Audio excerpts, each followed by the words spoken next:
So yes, again standard 10. Let's continue our chapter number 17, that is poverty and unemployment, the basic causes of Indian economy, the challenges for Indian economy. Okay.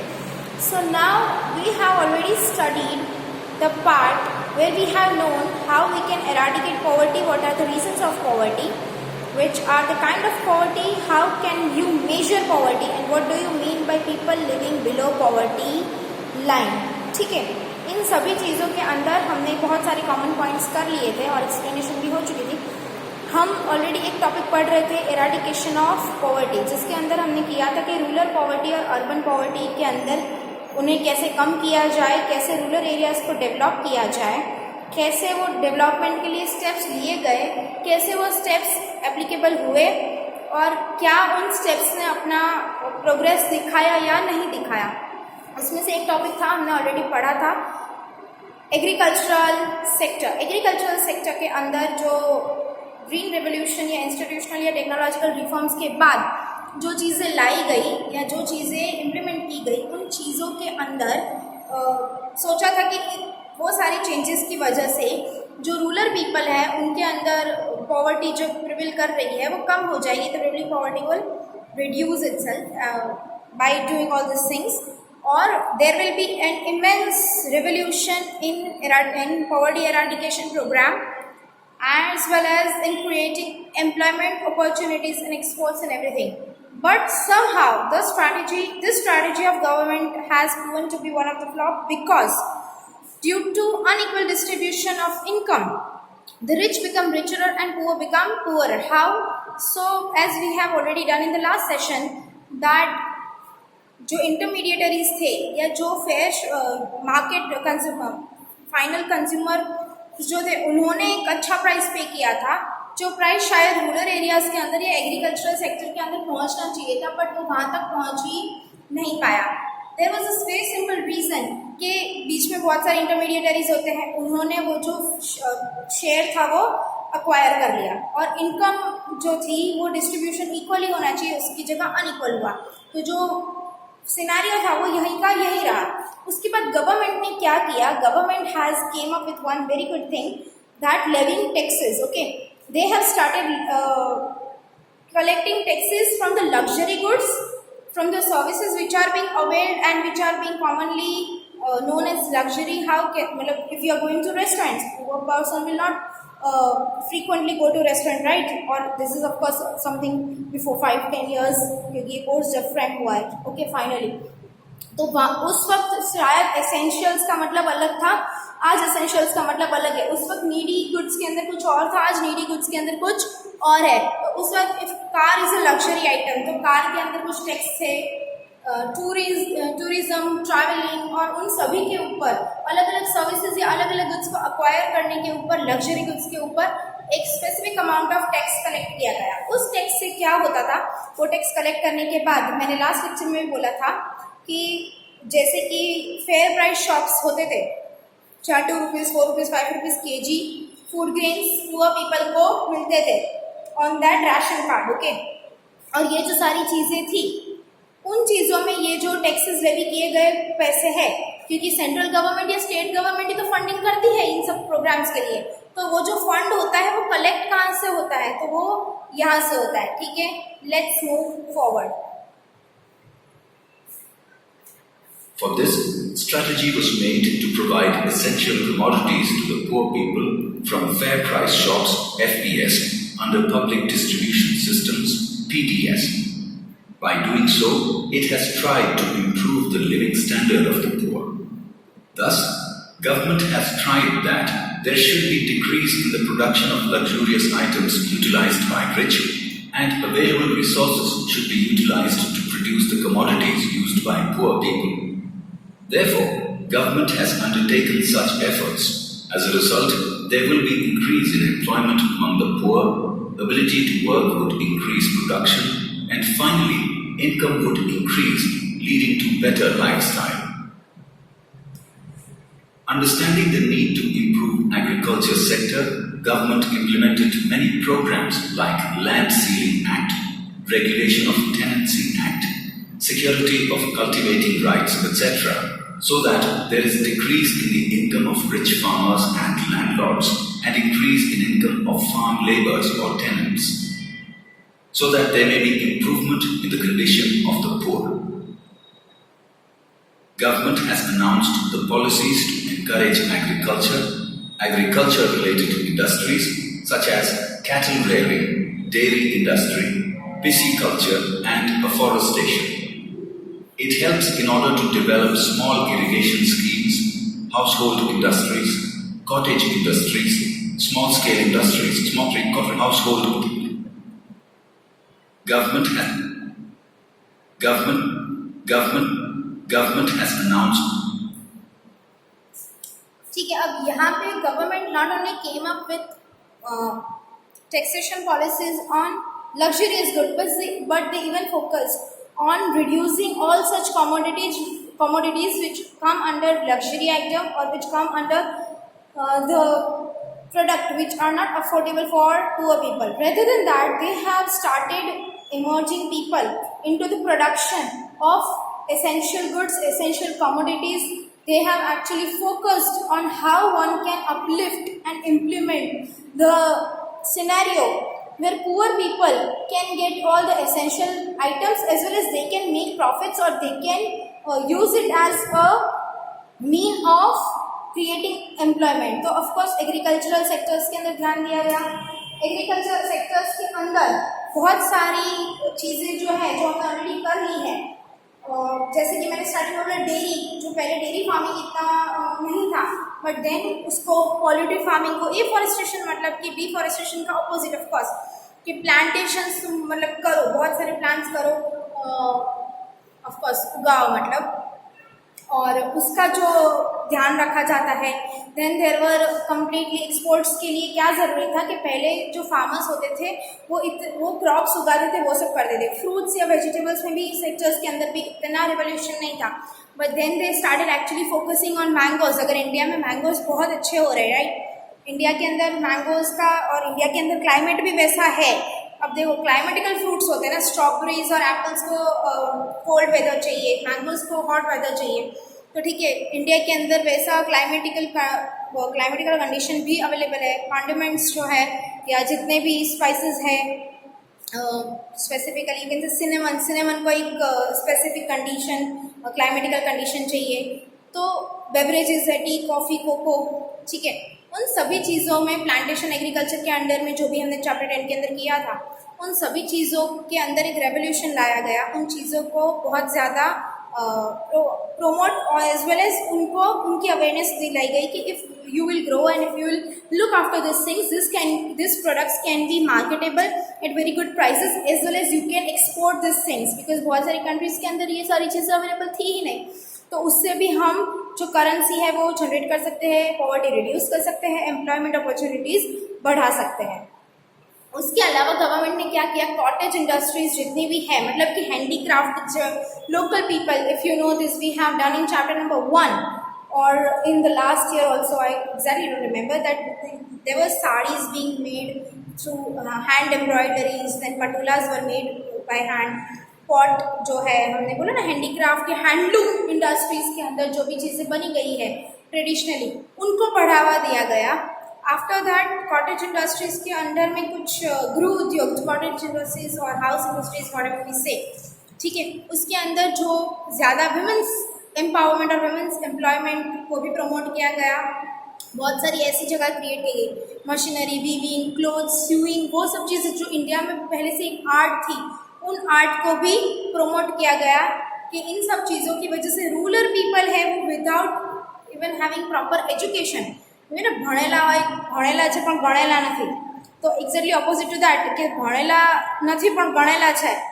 Okay, means उनके पास art है, उनके पास दिमाग है. Of course कभी भी होता है कि एजुकेशन होने के बाद भी कोई इंसान प्रैक्टिकल लाइफ में या लॉजिकल वे में थिंक करने में पीछे रह जाता है. और कुछ लोग शायद पढ़े लिखे नहीं होते but they are very smart, they are very good at business और they are very good at any kind of art जो उनको आती है, ठीक है. तो उन्हीं सब चीज़ों को प्रमोट किया गया जिनकी वजह से रूरल एरियाज़ या पुअर पीपल जो है उनको एम्प्लॉयमेंट अपॉर्चुनिटीज़ मिले और उनके भी स्टैंडर्ड ऑफ लिविंग हाई हो. launched the policies to encourage agriculture-related industries such as cattle rear culture. It helps in order to develop small irrigations, cottage industry. In order to make people self-reliant, government has stressed on labor-intensive industries so that employment increases. At the same time, it also announced policies and helped many traditional industries, handloom and cottage industries. Arrangements have been made for many household industries so that there is increase in employment in rural areas. It has made arrangements to see that the youth of rural area get opportunities of alternative employment. For this purpose, objective-based education, training and skill development programs have been started. और सबसे बड़ी चीज़ कि जो youth है, मतलब कि जो young people जो रूरल एरियाज़ में रह रहे हैं, जिनको अपने ट्रेडिशनल बिजनेस के अंदर ज्वाइन होना था या फिर एग्रीकल्चर सेक्टर में ही ज्वाइन होना था, उनके लिए training programmes, educational facilities avail किया गया कि जिसकी वजह से वो जो है वो एम्प्लॉयमेंट का अल्टरनेटिव भी ढूंढ पाए। अगर एजुकेटेड होंगे तो किसी और काम में भी वो ज्वाइन हो सकते हैं। ठीक है, तो programs for educating young people और youth people and training programs for alternate employment opportunities जो थी वो भी गवर्नमेंट ने ऐसे प्रोग्राम्स वहाँ पर हेल्प किए। Government has implemented programs of self-employment as a part of strategy to improve their condition. For this purpose, new fields of employment have been opened so that their income increases. Government has improved the structure of education, health, residence, employment, family planning, communication, etc. It has improved irrigation facilities, roads, crop protection, skills and training field, agriculture, developed varieties of crops, bank loans for obtaining seeds, fertilizer, tractor, etc. Such type of variety of steps have been undertaken for rural upliftment. Employment fields have been created in the home itself so that the youth does not migrate towards the cities, which causes the burden of population in cities. It has started schools at the village and secondary and higher secondary schools have been opened at a close distance. By starting colleges at a close distance, facility has been created to provide technical and vocational courses and training centers. In order to take care those students complete their higher studies, they are encouraged by giving them motivation in the form of economic help, like जैसे कि training programmes और educational और vocational programmes जो undertake किए गए थे rural areas के अंदर for educating of course people living in such areas, there were some of the more important things की गई कि देखो अगर वो लोग को बेसिक एजुकेशन वहाँ पर मिल रहा है या उनको अवेयरनेस है कि हमें एजुकेशन मिलना चाहिए, तो वो क्या करेंगे, दे विल शिफ्ट और they will migrate from rural areas to urban areas. तो अब ऐसा ना हो, तो उसकी वजह से ऑफकोर्स इंफ्रास्ट्रक्चरल फैसिलिटीज़ के अंदर वन ऑफ द फैसिलिटीज़ होता है एजुकेशनल फैसिलिटी, मतलब कि स्कूल्स, कॉलेजेस, प्रोग्राम्स के लिए ये जो हायर ट्रेनिंग प्रोग्राम्स हैं, इंस्टीट्यूशनल प्रोग्राम्स हैं, कॉटेज इंडस्ट्रीज हैं, उसके लिए भी कोई प्लेस कि जहाँ पर उनको ये सब कुछ मिले, वो क्रिएट होना बहुत इम्पॉर्टेंट होता है। Okay, so now government has focused on emerging public into education and how it was being done, that they have actually created schools, first primary schools आई, फिर secondary schools आई, फिर higher secondary schools आई, उसके बाद उन्होंने colleges या institutions भी form किए उन्हीं area के आजू बाजू में कि जिसकी वजह से वहाँ पे जो पब्लिक है उनको पूरा एजुकेशन, कंप्लीट एजुकेशन मिले। उसके बाद कभी कभी ये बीच में ये मतलब आफ्टर वन सर्टेन टाइम ये भी होता था कि स्कूलिंग तो करवा ली और फिर वो बच्चों को हायर एजुकेशन के लिए नहीं भेजते थे क्योंकि ऑफकोर्स पैसे जाते हैं या एनी काइंड ऑफ वहाँ पे वो अवेलेबल नहीं थी। अवेलेबल होने के बाद ऑफकोर्स पैसे नहीं थे, तो वो लोग उनको कैसे मोटिवेट करते हैं कि तुमने अगर स्कूलिंग कंप्लीट कर ली है तो तुम कॉलेज करो, तुम आगे के जो भी एजुकेशन है वो अपना कंप्लीट करो। उनको स्कॉलरशिप्स मिलती थी। ऑफकोर्स आज भी बहुत सारे बच्चे ऐसे हैं, not only in rural area, urban area के अंदर भी बहुत सारे बच्चे ऐसे हैं कि जो अगर अच्छे परसेंटेजेस लाते हैं, इवन तो कुछ 60% से ही चालू हो जाती है, 60%, 70%, 75, 80, 85 अकॉर्डिंग टू योर परसेंटेज। अगर तुम्हारा फर्स्ट क्लास से ऊपर जैसे भी है, so according to all those things क्या होता था कि तुमको कुछ अमाउंट ऑफ स्कॉलरशिप मिलेगी, मतलब कुछ अमाउंट ऑफ पैसे मिलेंगे। एग्जाम्पल लेते हैं कि if you are having a 75%, ठीक है, 75% तुम्हारे कॉलेज में है, तो क्या होगा, if you are in 10th standard, तुमको 75% आए, so for 11th and 12th standard अगर तुम 11th या 12th कर रहे हो, तुम्हारी 50% फीस है वो लोग देंगे। अगर तुम कॉलेज कर रहे हो तो तुम्हारे अकाउंट के अंदर हर साल 7,500 जितने रुपीज़ या accordingly, just say an example, पैसे तुम्हारे अकाउंट में आ जाएंगे। मतलब तुम्हारा, और ये तुमको अगर तुम स्टडी कर रहे हो तो ही, अगर तुम्हारा नाम कॉलेज में या स्कूल में बोल रहा है तो ही, तो लोग जो है, और ऑफकोर्स कभी कभी ये भी होता है कि शायद इतना खर्चा ना हो, ठीक है, वो लोग सिर्फ 50% कॉस्ट में भी पढ़ सकते हैं क्योंकि रूरल एरियाज में पढ़ रहे हैं। तो ये भी एक मोटिवेशन होता है मनी फैक्टर कि अब तुम्हारे पास पैसे नहीं थे ना पढ़ने के लिए, अब पैसे भी आ गए हैं तो तुम अपना एजुकेशन कंप्लीट करो जिसकी वजह से एम्प्लॉयमेंट क्रिएट हो। Okay, like scholarship, facility of fee reduction, residential schools promoting girls' education. Many programs for women empowerment have been started to make women self-reliant economically. Various solid steps have been taken to create self-employment. Thus, government is taking valid steps to combat the demon of poverty strategically. India will have to take firm steps to fulfill the dream of eradicating deep-rooted problems of poverty. ठीक है, अब बच्चों से लेकर women's, हमने women's empowerment या women power के ऊपर कैसे बोला था कि उनको जो है, उनको बहुत कुछ ट्रेनिंग्स दी गई, वो खुद जो भी सेल्फ रिलायंट बन पाए, मतलब कि not only womens, many males who are not educated as well as, तो उनके पास जो भी आर्ट है, जो भी क्राफ्ट है, उन चीज़ों को, उनमें से वो क्या बेस्ट कर सकते हैं, उन चीज़ों को प्रमोट किया गया, ठीक है। और इंडिया ने अपना जो ये पॉवर्टी एराडिकेशन ड्रीम जो था उसको फुलफिल करने के लिए हर एक स्ट्रैटेजिकल स्टेप्स लिए, और अभी भी बहुत सारे ऐसे स्टेप्स लेने बाकी है कि जिसकी वजह से जो ये रूट कॉजेज ऑफ पॉवर्टी है कि अनएजुकेशन, रूरल एरियाज, अवेयरनेस, जो कंप्लीट अवेयरनेस नहीं है लोगों के पास, अनइक्वल डिस्ट्रीब्यूशन ऑफ इनकम, ये सारे जो रीजंस हैं उनको कैसे कम्प्लीटली अबॉलिश कर दिया जाए और कैसे इंडिया को पॉवर्टी फ्री या फिर ऑलमोस्ट वेरी लेस पुअर, ये कोई भी डेवलप्ड कंट्री होती है उसमें पॉवर्टी नहीं होती है, वहाँ पे कंप्लीट एम्प्लॉयमेंट भी होता है। तो ये जो चीज़ें हैं वो डेवलपिंग कंट्री में से इंडिया को डेवलप्ड कंट्री होने में भी हेल्प करेगी। Okay, Poverty, and to complete the mission of World Bank regarding eradication of poverty from the world by 2030. और ये अचीवमेंट कब तक करना है? 2030 तक। PAP.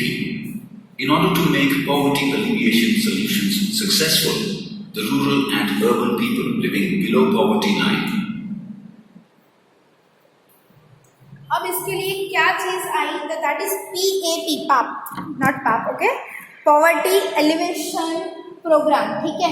सो यहाँ पे जो भी चीज़ें सक्सेसफुल करने के लिए, अब ये जो स्कीम्स या वो सारी चीज़ें, तो तुम ध्यान से सिर्फ नेम याद रखना है क्योंकि अंदर तो तुम, because you are in 10th standard, let me tell you, अब तक जो भी तुम गप्पे मार रहे थे वो चलता था, but now it is not feasible, okay.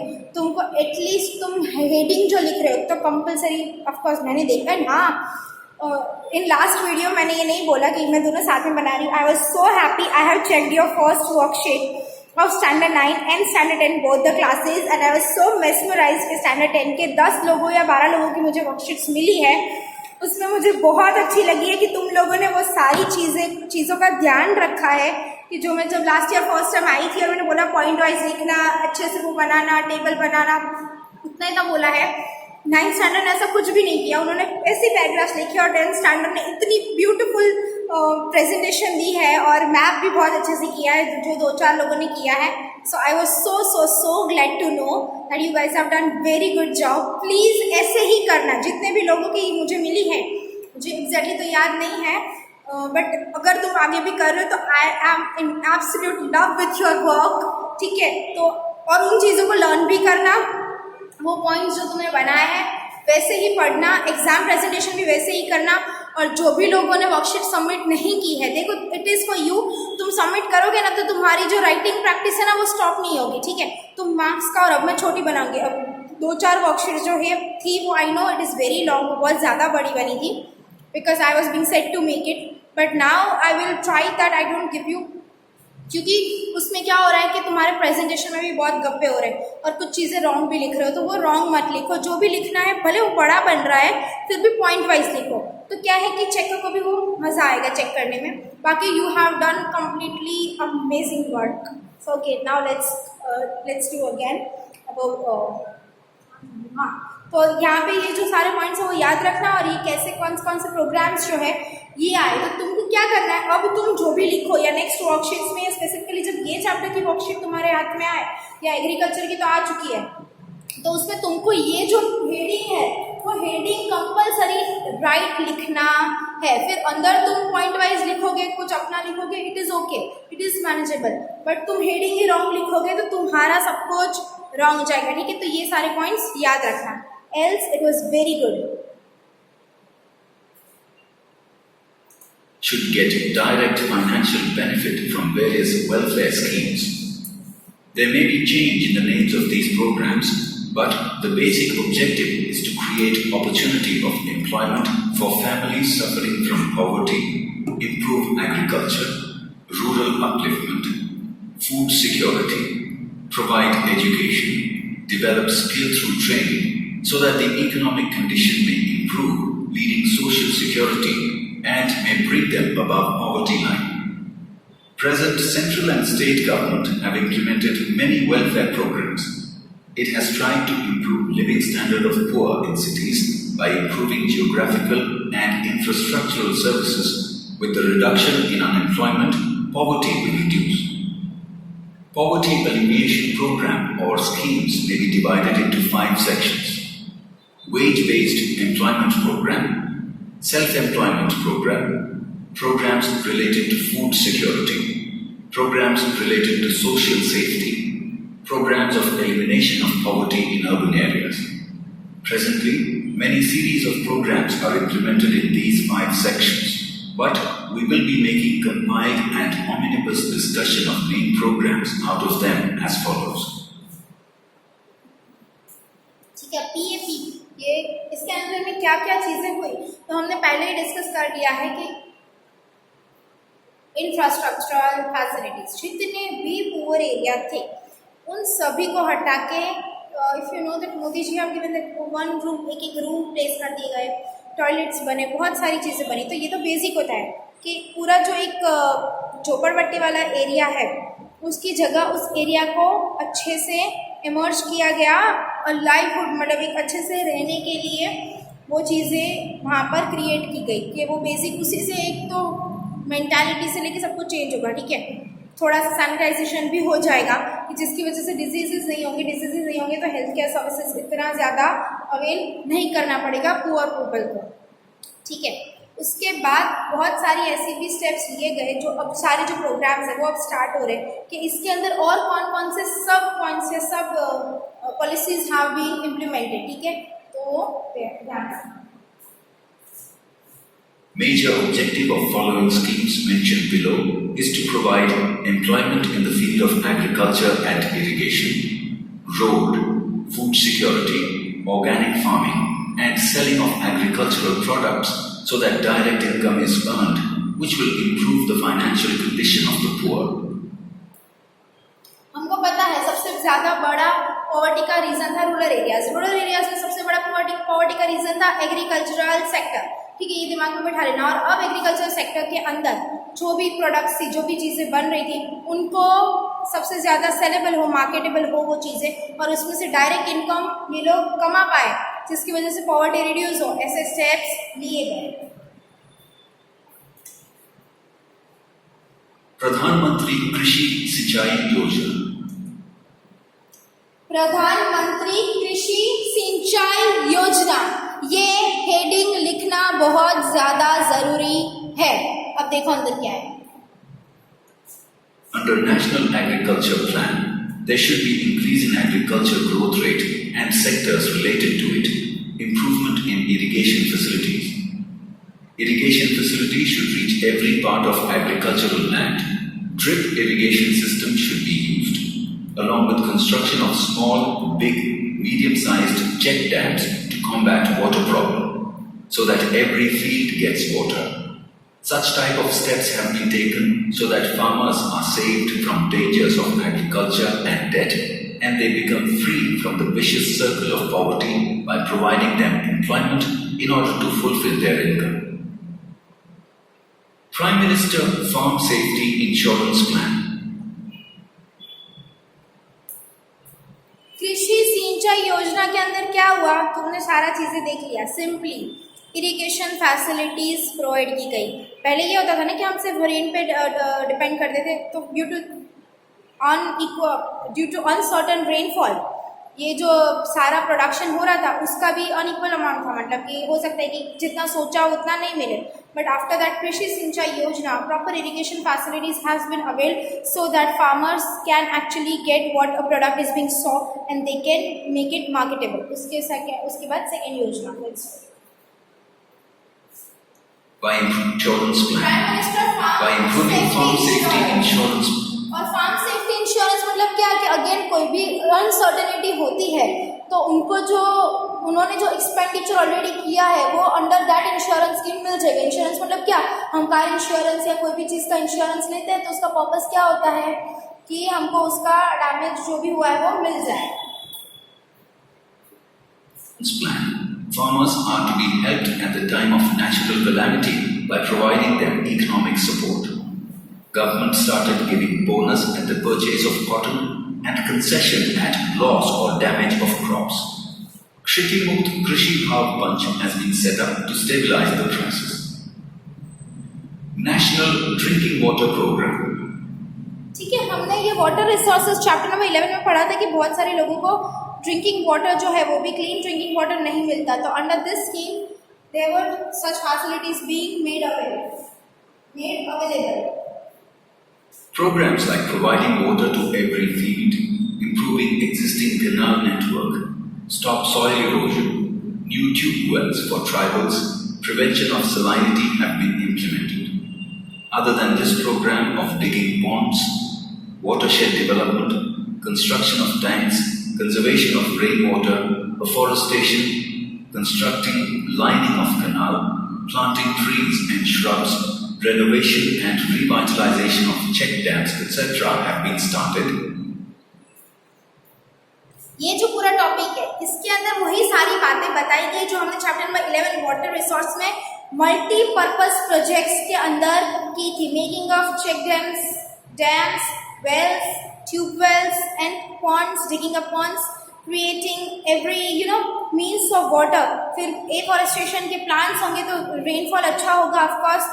उसके अलावा ये सारा जो हार्वेस्टिंग जो है रेन वाटर के बारे में जो भी करना है, you can preserve it and then you can use it further. ठीक है, वो सारी चीज़ें ये जो सारी योजना थी उनके अंडर में आई। तो तुम ये वाला जो पॉइंट है वो किससे रिलेट करता है, अगेन मल्टीपर्पज प्रोजेक्ट से। ये जो कॉमन जो टॉपिक्स है ना बच्चों वो कंप्लीट करते जाना, जिससे तुमको भी बहुत मज़ा आएगा और इजी हो जाएगा कि तुम्हारा एक साथ बहुत सारा चीज़ें लर्न हो रहा है। ठीक है, so that people get employment in the rural areas and families come out of the vicious circle of poverty. State government has provided finance at low rate of interest from banks for kharif crops, cattle rearing, storing fertilizer, and also taking solid steps in irrigation schemes of central government. Gujarat government has undertaken programs for poverty elimination. Since last 10 years, government has been organizing poverty welfare fair for helping farmers to become self-reliant. Rewards. ठीक है, गुजरात के अंदर भी बहुत सारे ऐसे programmes जो है कि फार्मर्स को जहाँ पे हेल्प हो सके वैसे बहुत सारे इम्प्लीमेंट किए गए, और ये सारी जो स्कीम्स थी उसके अंडर स्पेसिफिकली रूरल एरियाज़ को हेल्प मिले वैसा किया गया। उसके बाद रिवॉर्ड स्कीम से जो हम स्टार्ट करेंगे वो होगा हमारा next session. Up till now this much.